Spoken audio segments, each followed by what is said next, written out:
Now, the wild-caught barramundi industry says it is fighting for its future. This sector has been pushed out of so many fishing grounds in Arnhem Land. It's been subjected to catch limits, and as you know, there's a number of groups now calling for the use of gill nets to be banned.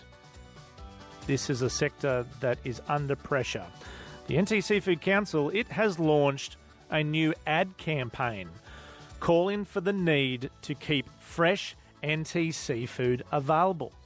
Dan Fitzgerald asked Chairwoman Joanne Butterworth-Gray why her organisation had decided to launch this campaign. Because there is a risk that Territorians will lose access to and availability of wild-caught barramundi and king threadfin. The commercial fishing sector is the means by which Territorians have access to those species. They're iconic species for Australia. They're only available up in the top end of Australia across Northern Territory and Queensland. So if we want to ensure that the public can have iconic barra or king threadfin at the pub, or they can buy it in the fish shop, then we need commercial fishing to exist. An advert put out by the NT Seafood Council says, and I'll quote it here, "Don't let fear-mongering and mistruth take away your right to have your share of the iconic Northern Territory barramundi." What's the fear-mongering and mistruth being referred to there? So the fear-mongering is around the use of gill nets, and there's a code of practice that governs how commercial fishing uses gill nets. And it's really important for the public to understand that commercial fishers are like farmers of the sea.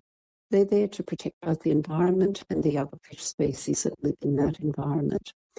And so they are very, very careful about making sure that they don't have threatened, endangered species caught up in the gill nets. And I think it's really important for the public to understand that they take that seriously. The practice of commercial fishing around use of gill nets is one that is evolving all the time. It's the technology and how those gill nets are used is improving all the time. The other thing I'd like to say is that commercial fishing, recreational fishing, fishing tour operators only accesses about 5% of the resource that's out there in the water. So the sustainability of wild barra and king threadfin really needs to be kept in mind. And each of the stakeholders agrees to what's called a fisheries resource sharing arrangement, which governs who and how all of the stakeholders get access to the resource. There's a whole bunch of different groups speaking out against commercial fishing and the use of gill nets. Indigenous traditional owners, recreational fishing groups, environmental groups. Is the wild-caught barra industry fighting for its future right now? Yes, I believe it is. And it's not just the generations of commercial fishers that are fighting for their futures. It's the future of the young people who are coming up through those families. And it's also the future of the Indigenous people who are going to have the opportunity to participate in commercial fishing. So through the Aboriginal Sea Company, they bought up licences that entitle them to go commercial fishing for wild barra and king threadfin. This is a direct opportunity for traditional owners out on country to participate in commercial fishing. So if the wild barra fishery and threadfin fishery was closed down, it's also closed down for traditional owners as well. And I'm sure they don't want that. Over in Queensland, gill netting is being phased out in the Great Barrier Reef Heritage Area. There's more restrictions coming for the Gulf of Carpentaria on the Queensland side. Is it a bit odd that Queensland is phasing things out and yet the Northern Territory is keeping on with gill netting? I don't think so, because they're two different industries. So to give you some facts again, there were once, I don't know, I think the number was over 100 Barramundi and King Threadfin fishing licences for commercial fishing. There's now only 14.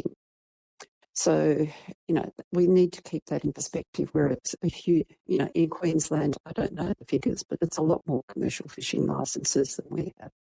And the other difference is that the coastline, the length of coastline that's available to commercial fishers for Barramundi in Queensland is extensive and much greater than what it is in the Northern Territory. So we're not really comparing apples and apples here. The other change in Queensland that came in this year is that commercial fishers can now sell line-caught barramundi. Do you think that should be replicated in the NT as an option to keep wild-caught barra available in the future? Oh, look, I think you're speaking about a specific area where line caught has been introduced, and I don't have enough information about that to answer. But I do know that from my experience in Victoria, line caught is not a very, productive way of fishing.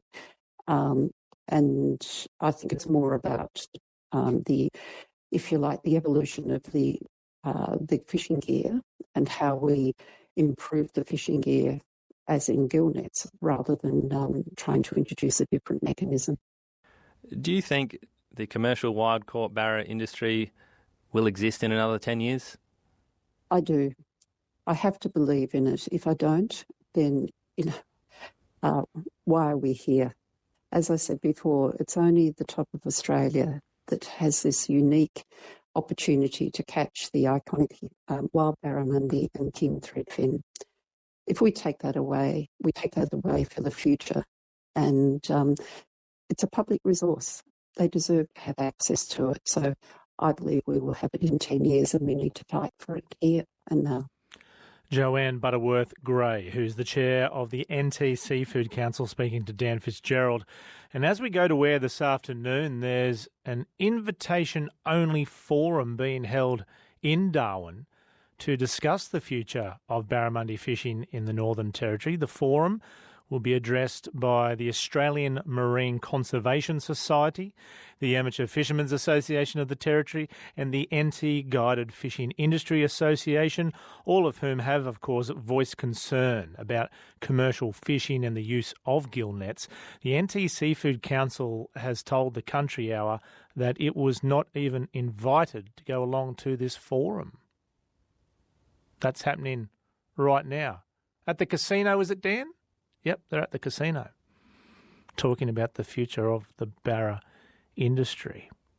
Let's hear from you this afternoon on this topic. We've got one text here, no name attached, but it says, please keep wild-caught barra and threadfin fishery.